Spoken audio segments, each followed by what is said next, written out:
Hi, hi, hi. Welcome to 10 Minute Tuesday. I am Yogi Amy. I am the owner and an instructor at Twisted Grit Yoga, where we love everyone from bikers to Buddhists and everything in between. So, thank you for joining me for 10 Minute Tuesday. We're going to talk a lot today about our wrists and wrist strength and how we can modify in poses with our wrists, or how we can even build strength to do things like arm balances or maybe even down dog or plank. There's a lot going on in the wrist. There's a lot of bones, there's a lot of ligaments and some joints. So a lot can happen, and we use our hands a lot, which can affect the wrists, the elbows, the shoulders, the whole entire body. So we're going to talk today about how to take care of the hands and start to strengthen, and maybe even talk a little bit about arm balancing. So one of my favorite things to do is just to start with shaking out your wrists. They do so much with holding on to phones and thumbs, and we use a lot of precise movements with our hands. So automatically people think shake side to side, but maybe turn your palms towards your face like you're trying to fan yourself off too, and give those wrists a nice shake. Maybe you can even bring it into the entire upper body. Shaking that upper body out just feels really good. Shaking is a great way to relieve chronic tension. So just a few more.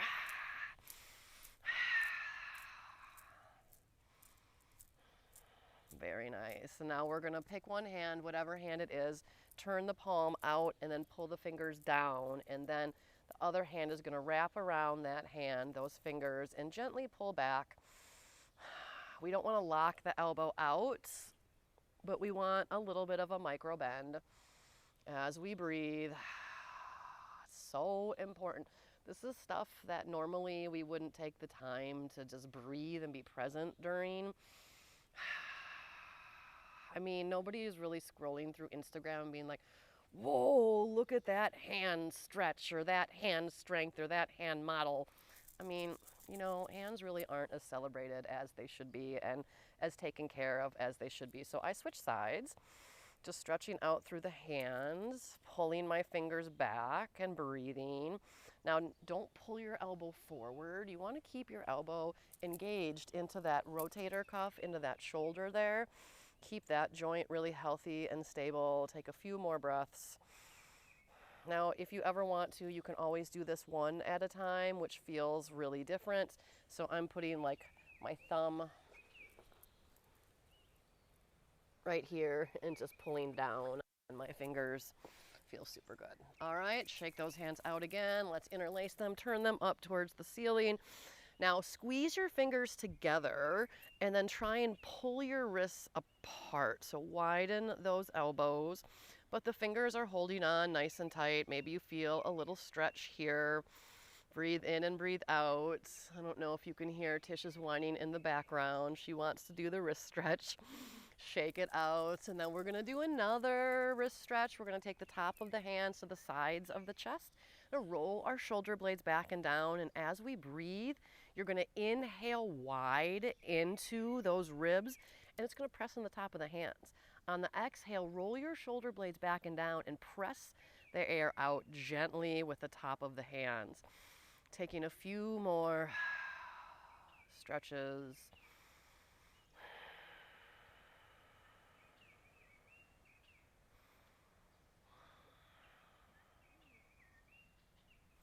And then shaking that out, really nice. All right, now we're gonna come into a tabletop shape if that feels okay for you. And then what we're gonna do is we're gonna take the hands like this. So the palms are facing up and the back of the hands are facing down. I'm gonna rock side to side. Maybe a little bit front and back. See if there's any stretch there that you can find. If this is really sensitive on your wrist, do one at a time and support yourself. I'm gonna hold a little bit to one side, hold to the other side. And then very nice, shake those out. And then if you have any weights at home, I even use my water bottle. You can do wrist curls. So see, you could like hold a weight like this and just kind of like a bicep curl for your wrist. Just any sort of weight, you can move it in figure fours. Yeah. So it's really important to do some strengthening too, and in a second I'll teach you some hand push-ups, which is what I call them, or wrist push-ups.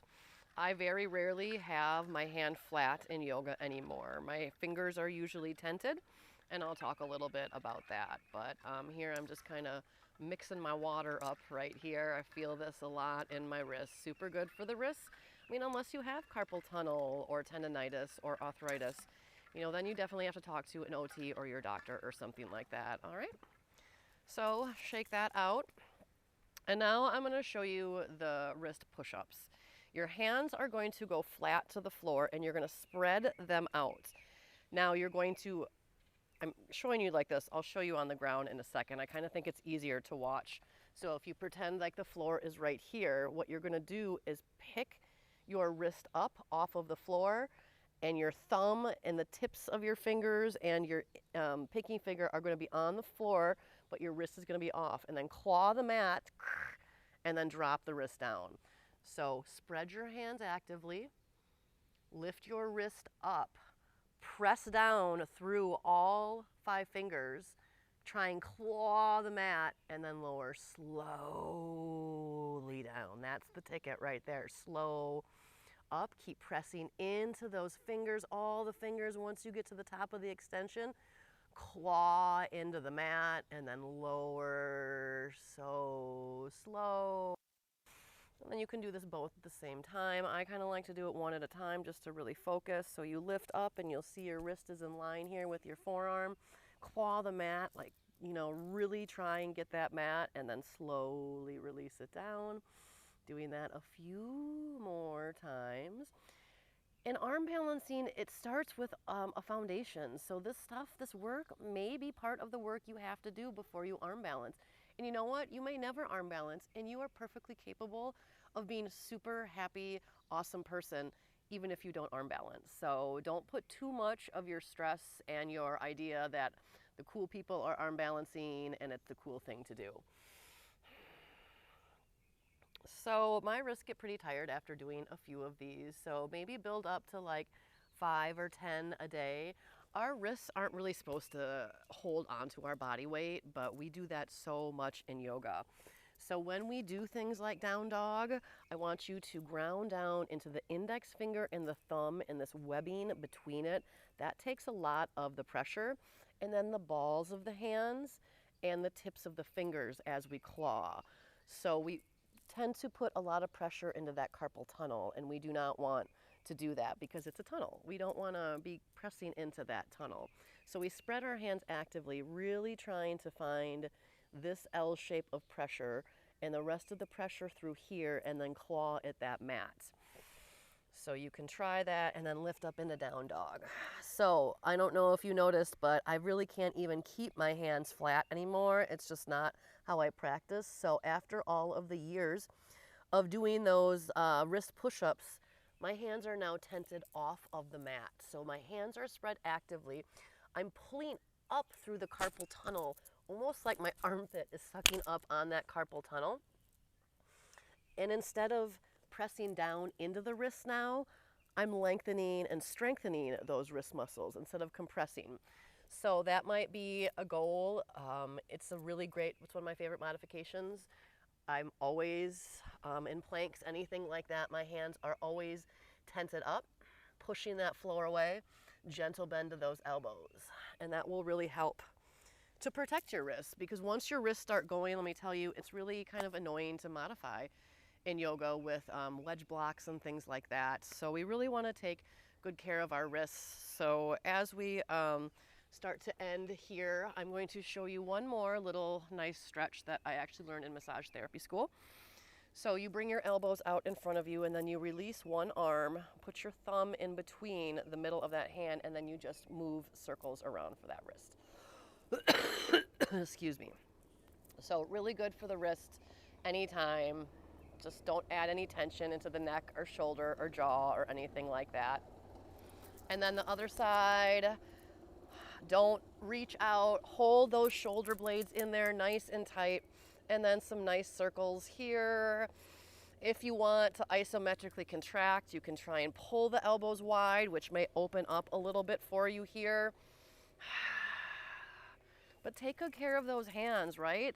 There's acupressure in our hands, there's reflexology in our hands. Our hands are used to grasp things. Holding hands is a very beneficial thing to do for our nervous system and our hearts.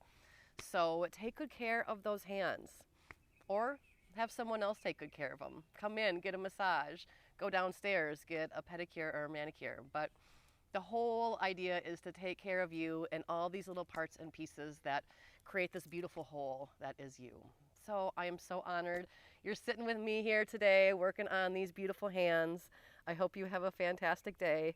Peace in, peace out.